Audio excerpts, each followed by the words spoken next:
Kebijakan sistem zonasi menurut para ahli.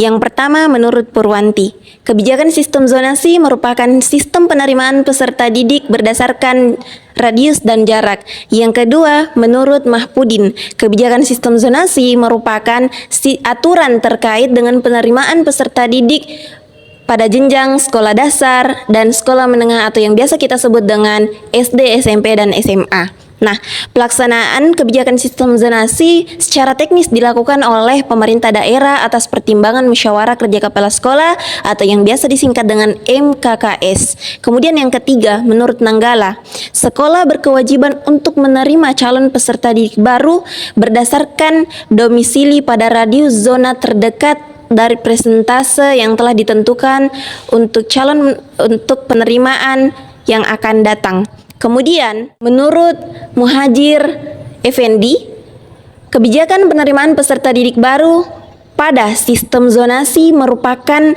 terobosan baru yang dibuat oleh pemerintah guna untuk menghilangkan label sekolah favorit dan non-favorit.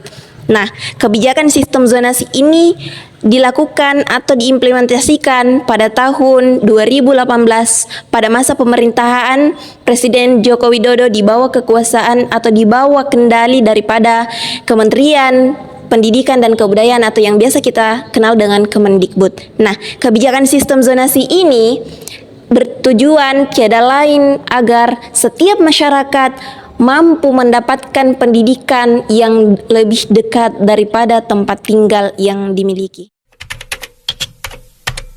Dasar hukum pelaksanaan sistem zonasi pada PPDB. Yang pertama yaitu ketentuan sistem zonasi dicantumkan dalam pasal 15 sampai dengan 17 Permendikbud tahun 2017. Setiap sekolah wajib menerima paling sedikit 90% peserta didik yang berdomisili pada radius zona terdekat dari sekolah. Nah, keterangan domisili ini dibuktikan dengan adanya kartu keluarga yang diterbitkan 6 bulan, paling lambat 6 bulan sebelum pelaksanaan PPDB. Dasar hukum yang kedua yaitu Permendikbud nomor 14 tahun 2018.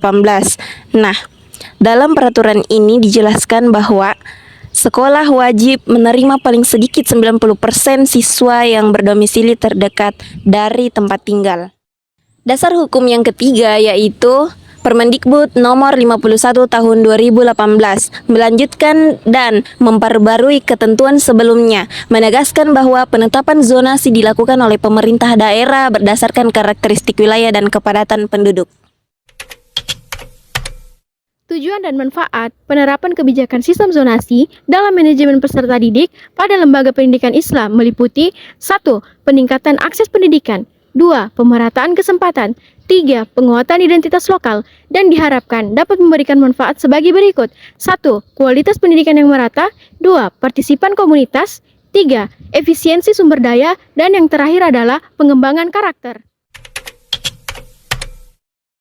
Penerapan kebijakan tersebut dapat dilakukan melalui langkah-langkah sebagai berikut. 1. Penetapan zona, 2. Sosialisasi kebijakan, 3. Pengaturan penerimaan siswa, 4. Penyesuaian kurikulum, 5. Pengembangan infrastruktur, 6. Monitoring dan evaluasi, dan yang terakhir adalah peningkatan kerjasama. Baik, selanjutnya mengenai dampak positif dan juga dampak negatif kebijakan sistem zonasi manajemen peserta didik di lembaga pendidikan Islam. Yang pertama mengenai dampak positifnya. Dampak positif yang pertama yaitu pemerataan pendidikan, yang mana ini bertujuan agar meratakan pendidikan dengan mengurangi ketimpangan antara sekolah-sekolah favorit dengan sekolah-sekolah non-favorit, yang mana ini bertujuan agar meratakan pendidikan secara keseluruhan dan juga untuk meningkatkan kualitas pendidikan secara keseluruhan.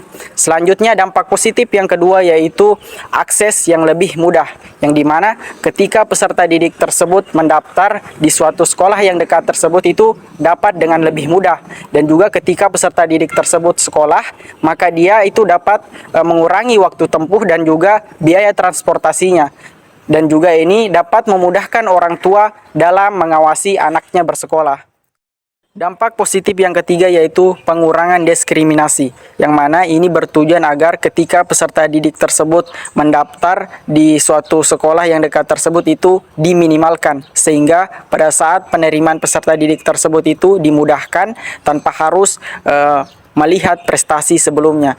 Selanjutnya, dampak positif yang terakhir yaitu keterlibatan orang tua, yang dimana orang tua dapat dengan lebih mudah terlibat dalam suatu kegiatan yang diadakan sekolah yang dekat dengan lokasi tempat tinggal tersebut. Oke, selanjutnya mengenai dampak negatifnya. Dampak negatif yang pertama yaitu kualitas pendidikan yang beragam, yang mana dengan adanya kebijakan sistem zonasi ini membuat mengumpulkan siswa dengan latar belakang akademik yang berbeda, sehingga dapat menyulitkan guru dalam rangka melakukan proses pembelajaran. Yang selanjutnya yaitu penurunan motivasi belajar, yang dimana dengan adanya kebijakan sistem zonasi ini membuat siswa tersebut mengalami penurunan motivasi belajar dikarenakan dia merasa bahwa dia tidak dapat lagi bersekolah di sekolah impiannya. Selanjutnya dampak negatif yang ketiga yaitu penurunan prestasi sekolah, yang dimana sekolah itu yang sebelumnya dianggap favorit mengalami penurunan prestasinya dikarenakan dia tidak lagi menerima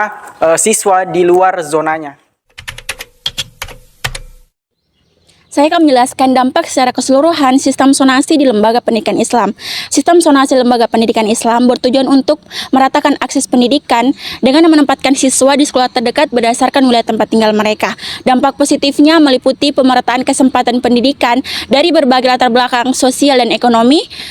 Selain itu, meningkatkan keberagaman dan kohesi komunitas, mengurangi diskriminasi berbasis wilayah, serta efisien dalam hal transportasi, mengurangi waktu dan biaya perjalanan ke sekolah, serta memungkinkan keterlibatan orang tua yang lebih besar dalam kegiatan anak-anak mereka di sekolah.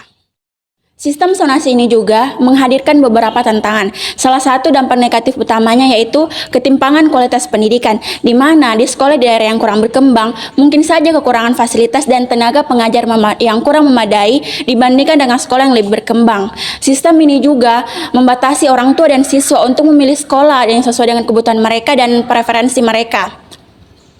Kepadatan di sekolah-sekolah tertentu juga dapat mengurangi kualitas pembelajaran. Nah, untuk mengatasi ketimpangan ini diperlukan upaya yang berkelanjutan untuk meningkatkan kualitas pendidikan dan mengatasi ketimpangan yang ada.